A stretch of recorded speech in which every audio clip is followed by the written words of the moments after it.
Hello my lovely friends, and welcome to our channel. And today I'm asking you to do something difficult.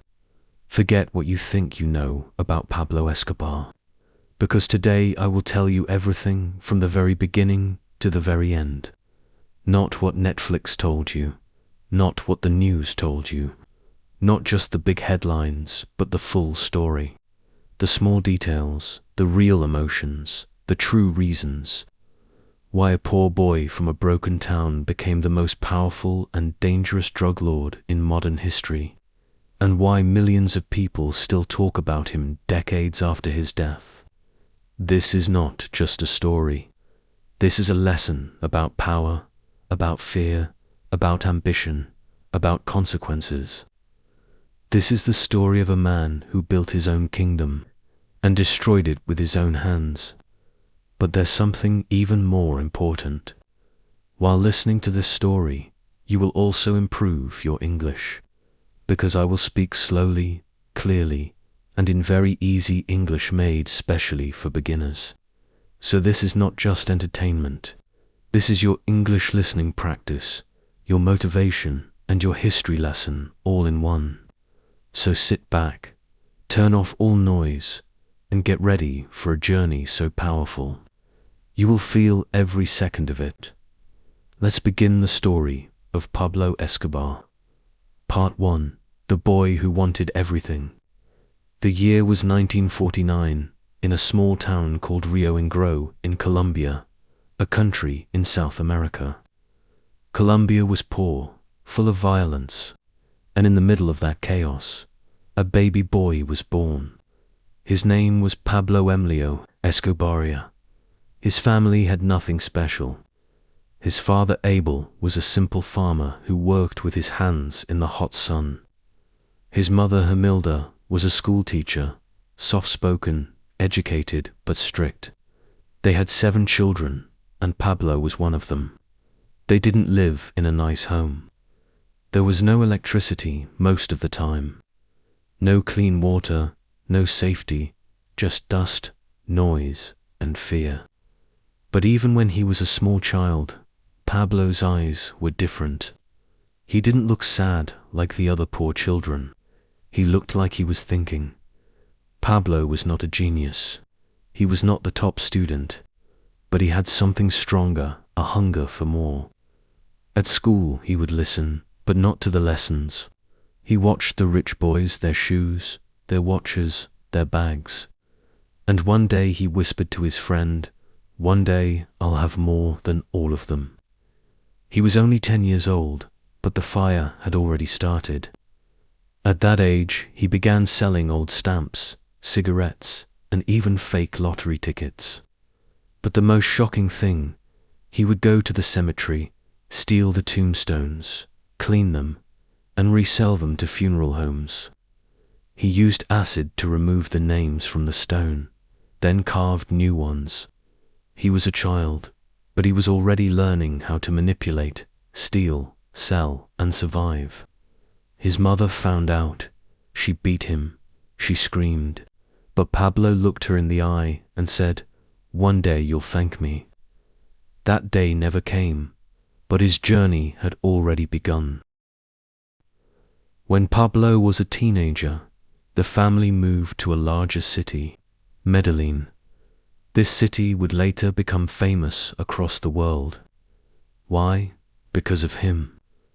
In medicine, Pablo saw both worlds. The beautiful, rich neighborhoods with cars, light, and music, and the dark, violent slums where children starved. He didn't want to study. He didn't want a slow job. He wanted power. So he dropped out of school and joined a group of small-time criminals. At first, they just stole cars and radios. Then they started stealing televisions, furniture, even guns. And Pablo made money fast, not just by stealing, but by organizing others. He became a leader, young, silent, and dangerous. In the early 1970s, something happened in Colombia. A new drug was becoming popular in America, cocaine. It was white, it was addictive, and it could be sold for 10 times more in the US than in Colombia. Pablo saw the opportunity. He began working with small producers in the jungle. They would make cocaine in labs hidden in the mountains. Pablo would transport it. At first, it was simple. 1 suitcase, then 2, then planes full of cocaine. He used old runways, paid airport staff, bribed police, judges, soldiers, anyone who could stop him, and he paid them well. Very soon, he was making hundreds of thousands of dollars every month. More than doctors, more than businessmen, and he was just 25 years old. But with money came danger. One day, a policeman stopped a truck carrying cocaine. Pablo's men were arrested. He had 2 options. 1, let it go, lose money, accept the risk. 2, send a message. He chose number 2. That policeman was found dead the next morning, and a note was left on his chest, "Don't touch my business." This was the first confirmed kill by Pablo Escobar. It would not be the last. In fact, it was only the beginning. By 1975, Pablo Escobar had created the Medellin Cartel, a powerful drug organization. He partnered with people like Gustavo Gaviria, his cousin and financial brain, Carlos, later an airplane expert, and Jose Gonzalo Rodriguez Gacha, known as El Mexicano. Together they created a system. Cocaine made in hidden labs, loaded into small planes, flown into Florida and California, sold by dealers in US cities. And the money, it came back in suitcases, millions and millions of dollars every week. Soon, they were making so much money that Pablo could not hide it. He began burying cash in the ground, in walls, in secret rooms. Rats ate about 10% of it every year, and he didn't care. He had more than he could count. By the late 1970s, Pablo Escobar was no longer just a criminal. He was now a king in the eyes of many. He gave food to the poor, built schools and hospitals. He gave away houses to people living in the slums. He even built a neighborhood and called it Barrio Pablo Escobar. The poor called him El Patron, the boss, the Robin Hood of Medellin. But behind that smile, he was creating a machine of terror, money, and silence. If someone talked, they disappeared. If someone betrayed him, their family died too. And still the poor kissed his hands. This was the beginning. A poor boy from a forgotten town, now the richest criminal on earth. But power has a price, and soon the world would come for him. Part 2, the King of Cocaine. Pablo Escobar was no longer a thief, no longer just a smuggler. By 1980, he was becoming something far more dangerous. He was now a global businessman. But his business wasn't coffee, it wasn't oil, it was cocaine. And the world wanted more. In the late 1970s and early 1980s, Pablo Escobar turned cocaine into a global industry. He made it faster, cheaper, and more powerful. But most importantly, he built a transport system that no one had ever seen before. He used small aeroplanes that flew under radar, boats that crossed oceans at night, submarines built by engineers, even mules, poor people who carried cocaine inside their bodies on planes. But the real secret, Pablo controlled the entire chain. He paid the farmers who grew coca leaves. He built secret labs in the jungle. He managed the transport. He handled the money. No middlemen, no outsiders, only his people, only his rules. And the system was perfect. By Ijilbarra, the Medellin cartel controlled 80% of the world's cocaine supply. That's 4 out of every 5 bags of cocaine used in the world coming from Pablo. Now, let's talk about money. Pablo Escobar became so rich that normal banks couldn't hold his cash. He made up to $60 million a day. That's $420 million every week. That's $1.7 billion every month. What did he do with all that money? He bought private airplanes, bought mansions all across Colombia, built his own private zoo filled with elephants, hippos, giraffes, and exotic birds, owned a private airport on his estate called Hacienda Naples, bought hundreds of luxury cars, gave away millions to the poor, buried cash in the jungle, in houses, and under the ground. He spent $2,500 a month just on rubber bands to hold the money, and he lost over $1 billion a year because rats were eating the cash he hid, but he didn't care, because more money was coming every single hour. But Pablo wasn't the only drug lord in Colombia. There was another rising cartel, the Collie cartel. They were smarter, more quiet, more patient. But Pablo, he believed in control, not peace. So he started to fight. He ordered attacks, bombings, assassinations. If a police officer arrested one of his men, he killed them. If a judge sentenced someone from his cartel, the judge disappeared. Pablo had a rule: plata o plomo, silver or lead. It meant take my money or take my bullet, and most people took the money. He had an army of soldiers, hitmen, lawyers, accountants, politicians, even police officers, who worked for him secretly. He had created a shadow government, a second Colombia ruled by fear and money. But Pablo wanted more than money. He wanted respect. He wanted to be seen as a leader, not just a criminal. So, in 1982, he entered politics. He joined a small political party and ran for Congress. And surprisingly, he won. Yes, a drug lord became an official member of the Colombian government. He gave speeches, he wore suits, he promised to help the poor, and he even dreamed of becoming president one day. But many people in the government knew the truth. One of them was a brave man named Rodrigo Lara Bonella, the Minister of Justice. Rodrigo spoke out. Pablo Escobar is not a leader. He is a murderer, a criminal, a drug trafficker. And Pablo, he felt humiliated. No one had ever said those words about him, not in public. So one night in 1984, as Rodrigo Lara was driving home, gunmen on motorcycles pulled up. They opened fire. Rodrigo was killed instantly. That killing changed everything. The government finally opened its eyes. Pablo Escobar was not just a politician.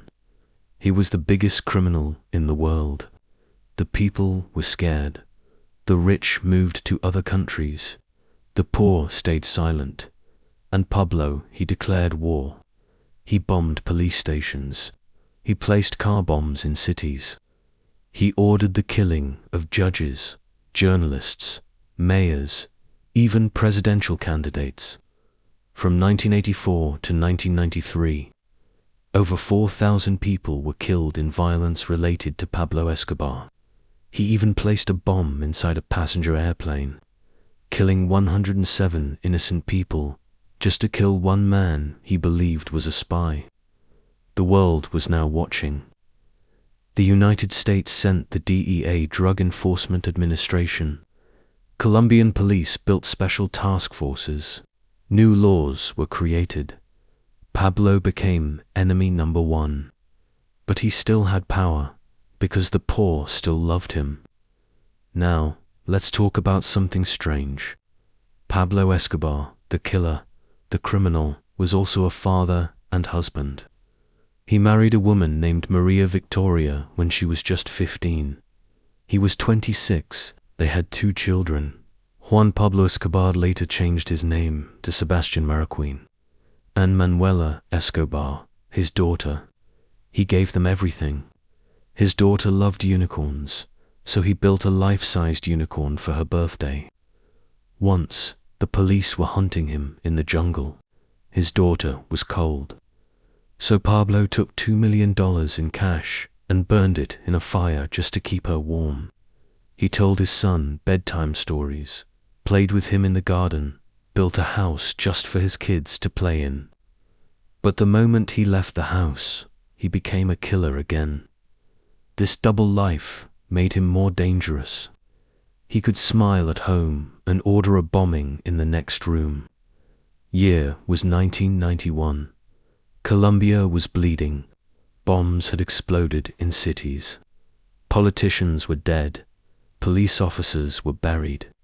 People were scared to walk outside, and in the middle of all this fear, one man still had power, Pablo Escobar. But the government was under pressure. The United States was watching. The people were shouting, "Do something. Stop the violence." So the Colombian government made a deal that shocked the world.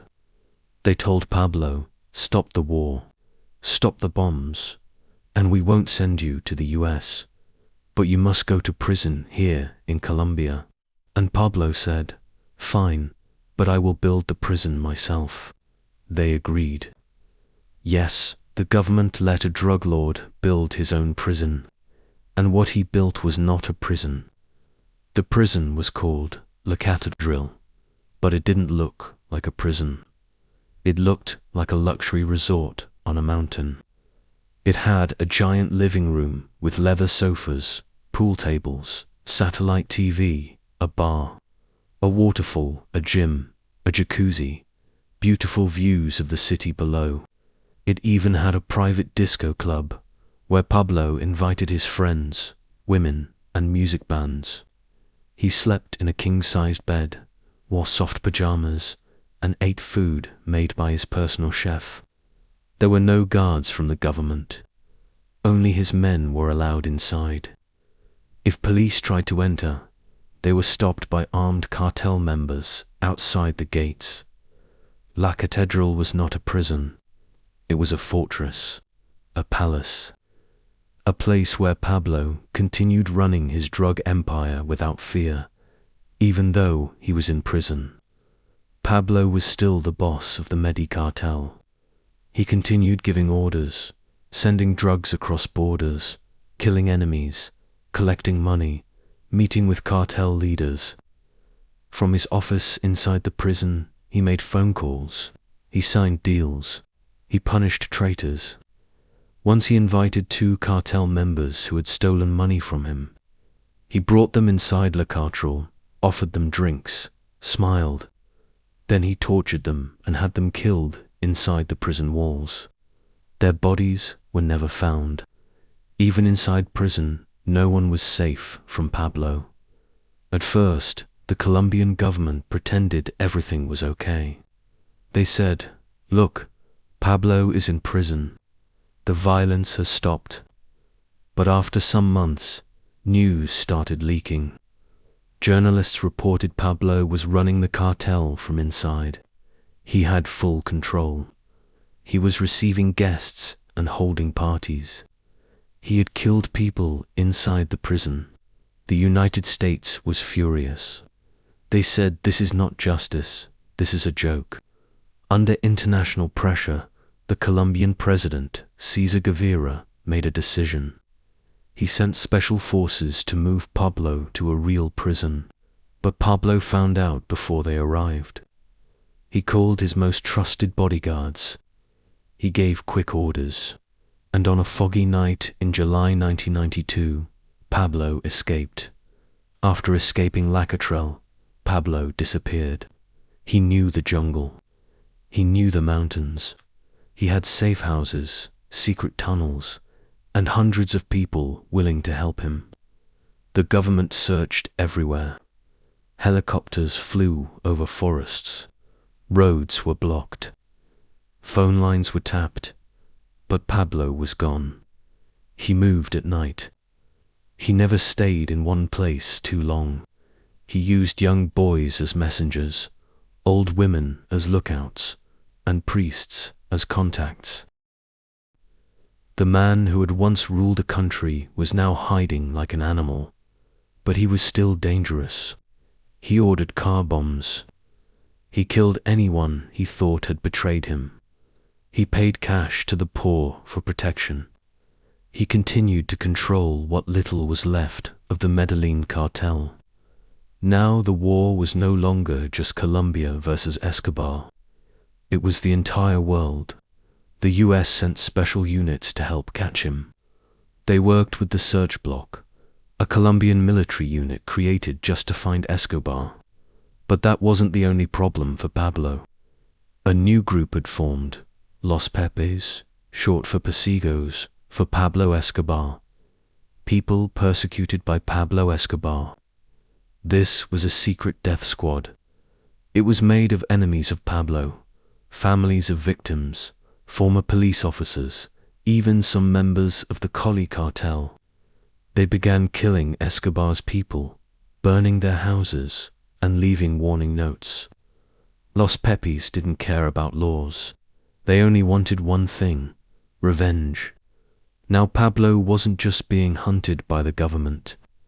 He was being hunted by everyone. Pablo's family was suffering. His wife and children were moved to a secret location. They had no phones, no freedom, and lived in fear every day.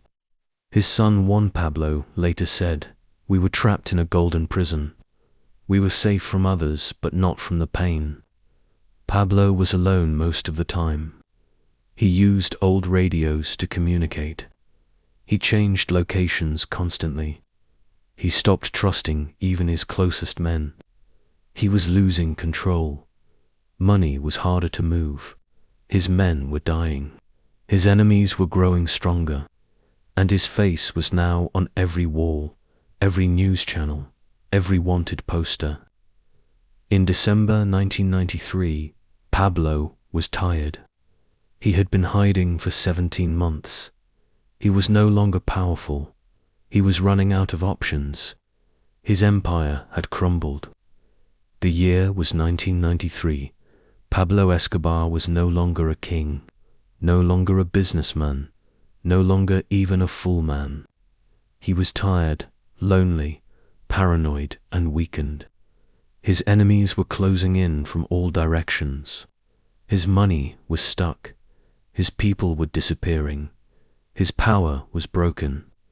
But the most dangerous part, he still had pride. Pablo had been running for over 500 days. He moved from one house to another, changing location every few nights. Most of these places were old apartments in middle-class neighborhoods, small, quiet, and safe-looking from the outside. The house where Pablo stayed on December 2nd, 1993, was on Calle 93 in the city of Medellin. It was a 2-story home, simple. No big guards at the door, just Pablo and his most loyal bodyguard, Alvaro de Jesus Aguilo, also known as El Lemon. Pablo chose this house for a reason. It was ordinary, and in this moment, he wanted to disappear into the crowd. But he made one final mistake. That morning, Pablo Escobar woke up before sunrise. He was nervous. His beard had grown longer. His hair was messy. He looked like a different man. He didn't eat much. He sat silently in a chair, looking out of the window, watching the city he once ruled. Then, around 9 a.m., he picked up the phone. He called his son Juan Pablo, who was in hiding with his mother and sister. The call lasted just a few minutes. They spoke in code language to avoid being tracked. He told his son, "Take care of your mother. Be strong. This will all be over soon." It was not a long call. It was not emotional, but it was a call from a father who knew he was running out of time. And he didn't know that the search blocked the special Colombian police team was listening. They had tracked his location using radio triangulation technology. 3 antennas around the city had detected the signal, and now they knew exactly where Pablo was hiding. The search block didn't waste time. By 12:30 p.m., 8 vehicles carrying over 50 armed officers began moving toward K93. Leading the operation was Colonel Hugo Martinez, the man who had hunted Pablo for years. He had worked with US, Delta Force, the D, and CIA, but this final mission was all Colombian. They wore plain clothes, used unmarked cars, moved quickly, quietly, without any sound. As they approached the house, Pablo and Eliman were still inside, unaware that death was only minutes away. Suddenly, Pablo heard a noise. It was small, maybe the sound of a radio, maybe a footstep.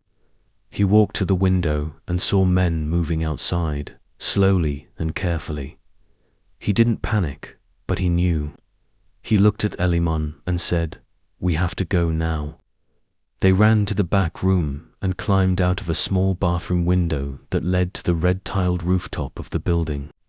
The sun was strong, the rooftop was hot, and the city was quiet to quiet. But the police were already there. Pablo and Eliman ran across the rooftops, jumping from one house to another. They thought they could escape like they had many times before, but this time there was no way out.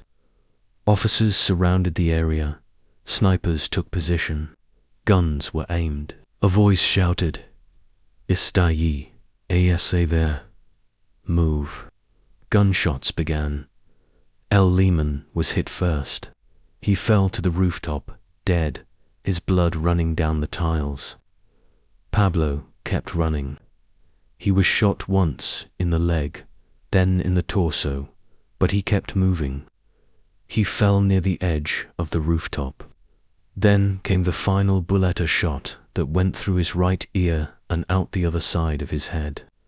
That bullet ended the story of Pablo Escobar at exactly 1:20 p.m. He died just one day after his 44th birthday.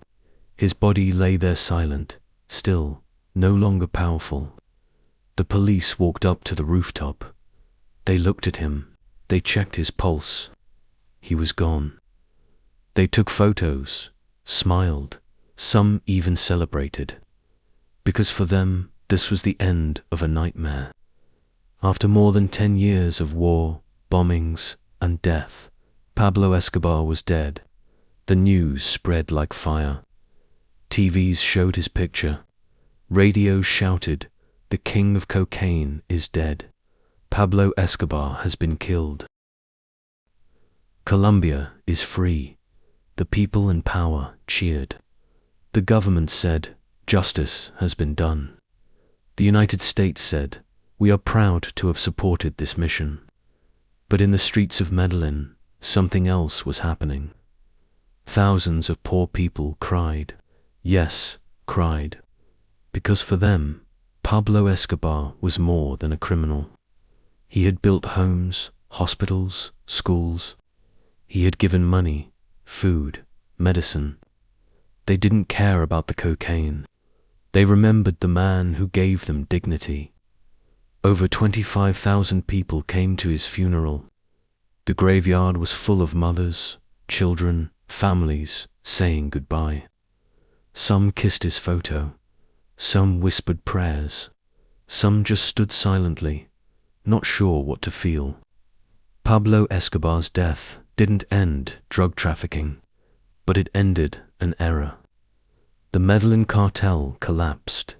The Cali cartel rose for a while, then fell to. New gangs appeared, new criminals took over, but none were like Pablo. He had become a myth, a legend, man who was loved and feared, who could give you money or take your life in 1 second. Today tourists visit his old homes. TV shows like Narcos tell his story. Books are written. Podcasts are made. Songs are sung. But the real Pablo Escobar is now buried in a grave with a stone that says, Pablo Emilio Escobar Gaviria, 1949 a 1993. Love cannot be hidden. Pablo Escobar was dead, but his empire was not. His death left behind questions, big questions, dangerous questions. Who would take his place? Where did all the money go? Would peace finally come? The answers were not simple, because even after his death, Pablo's shadow was everywhere. When Pablo Escobar fell on that rooftop in December 1993, the world thought it was over. But inside the Medellin cartel, there was confusion, panic, and fear. Who would lead now? Who would protect them? Who would take revenge? Some cartel members tried to escape the country. Some started fighting each other. Others tried to join the Collie cartel, which was still powerful at that time. And then came the hunters. The government, the police, and most dangerously Los Pepis began tracking down anyone connected to Pablo. They burned houses. They attacked families. They wanted no survivors. So even after his death, people kept dying. It was not peace. It was revenge. Where is the money? Pablo Escobar made billions of dollars, some say more than 30 billion US dollars in total. So when he died, the world asked one question: where is all that money? And the truth, even today, nobody knows for sure. Let's understand why. Pablo Escobar didn't keep money in banks. He didn't trust anyone. He hid his cash in walls, ceilings, abandoned houses, fields, plastic drums, buried underground, even inside water pipes. His most trusted men would bury the money in secret places, often without maps. Many of them were later killed, and their secrets died with them. Some of the hidden money was found years later in farms, in forests, in hidden rooms behind fake walls. But most of it is still missing. There are rumors of entire mountains in Colombia hiding millions of dollars. Locals still dig in fields, hoping to find one of Pablo's lost treasure vaults. But till today, more than $10 billion is still unaccounted for. Pablo had trusted many people during his rule, but after his death, those same people turned against each other. Some ran to the police, others made deals with the US.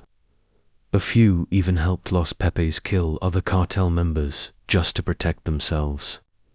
One of his most trusted men was Popeye John Velasquez, who had killed hundreds of people for Pablo, surrendered to the authorities. He later said, when Pablo died, everything we knew was finished. Loyalty ended. Survival began. It was now every man for himself. Pablo's wife, Maria, Victoria, and their 2 children were in serious danger, not just from the police, but from cartels, revenge groups, and even former friends. No country wanted to give them asylum. Nobody wanted to accept the family of the world's most feared drug lord. They traveled to Germany, Mozambique, South Africa, Ecuador, Peru, Brazil. All rejected them. Finally, in Argentina, they were allowed to enter quietly. Secretly, they changed their names. Pablo's son, now known as Sebastian Marroquin, tried to live a normal life, but the past always followed him.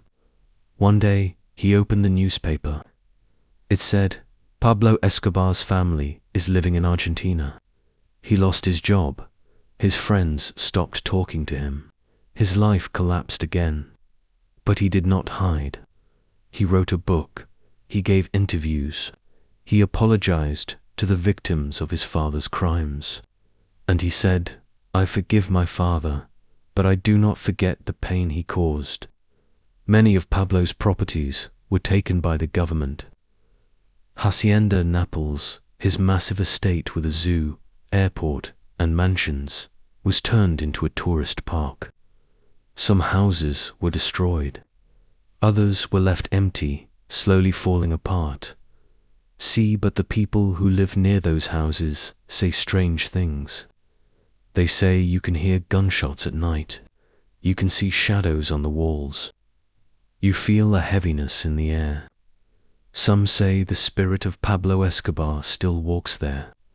It may be superstition, or maybe it's just the weight of the pain he left behind. After his death, Pablo Escobar's body was buried, but his name was not.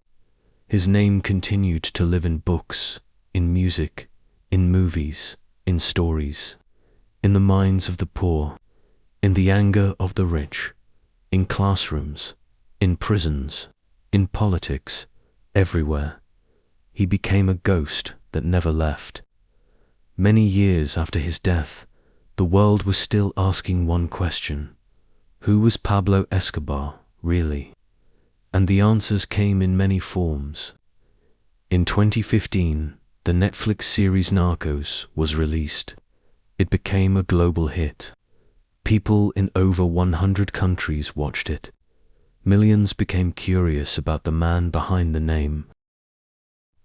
After that, more shows, movies, songs, and documentaries followed. Pablo was shown as a criminal mastermind, a loving father, a violent killer, a man full of contradictions, but none of them showed everything, because his story was too big for just one screen. In Pablo's hometown, Medellin, things changed. For years, the city was full of pain. But now, tourists came not to relax, but to learn. They visited La Catedral, the prison he built, Hacienda Naples, now a public zoo and theme park, his grave, where people leave flowers and letters. Some tours were called Nut. They showed places where Pablo had lived, ruled, killed, and hidden. But this brought a problem. Many Colombians said, "We don't want tourists to admire a criminal. We want them to understand the pain." So the city changed the way tours were given. They made sure people knew, this is not a hero story. This is the story of what Colombia suffered and what Colombia survived.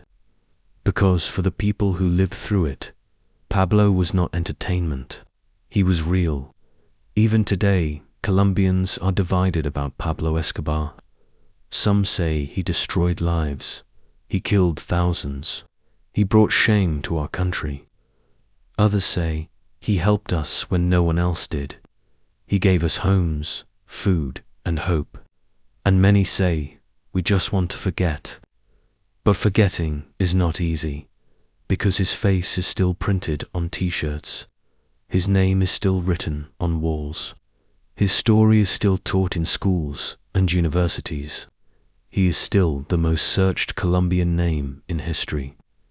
Even people who hate him know this. No one changed Colombia more than Pablo Escobar. After his death, the Medellin cartel disappeared. The Cali cartel lasted only a few more years. Mexico became the new center of the cocaine business. Smaller gangs in Colombia continued his business, but without his power. In schools, he is studied as a lesson in criminal networks, a case of political corruption, a study of fear, power, and economics. His name is now found in college courses, in rap songs, on perfume bottles, even on restaurants and bars.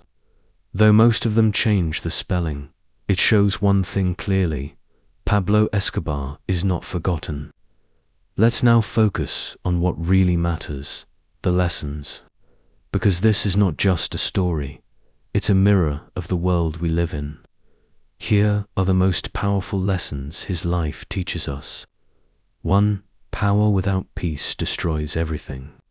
Pablo had more money than kings. He controlled judges, politicians, police, but he had no peace. He lived in fear. He died hunted. His family was ruined. Power means nothing if it destroys the people around you. 2. Fear can control a country, but only for a while. For years, Pablo ruled Colombia through fear. People stayed silent, but fear doesn't last forever. In the end, fear turns to anger, and anger brings collapse. 3. You can be loved and hated at the same time. He gave homes to the poor. He killed children of the rich. He fed hungry people.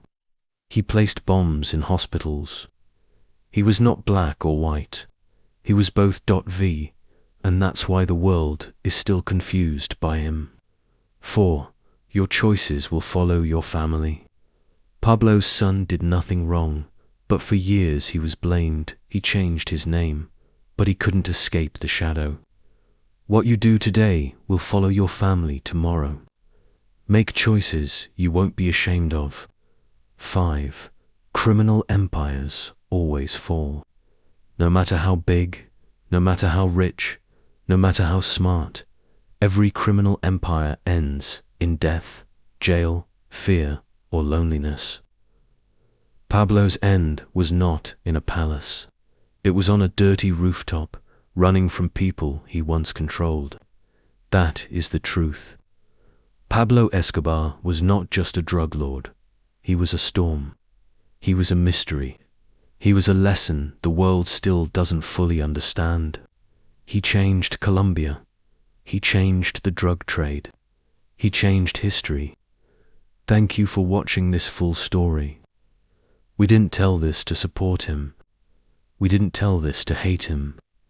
We told this story to show the truth, exactly how it happened. Because behind every name in history, there are people, families, pain, and lessons. If this story touched you, if it helped you understand life better, if it helped you improve your English, then please subscribe to this channel, so we can keep sharing more real stories, more powerful lessons, and more learning for all of us. Take care of your family, stay kind, and never forget the lessons of this story. See you in the next video. Goodbye.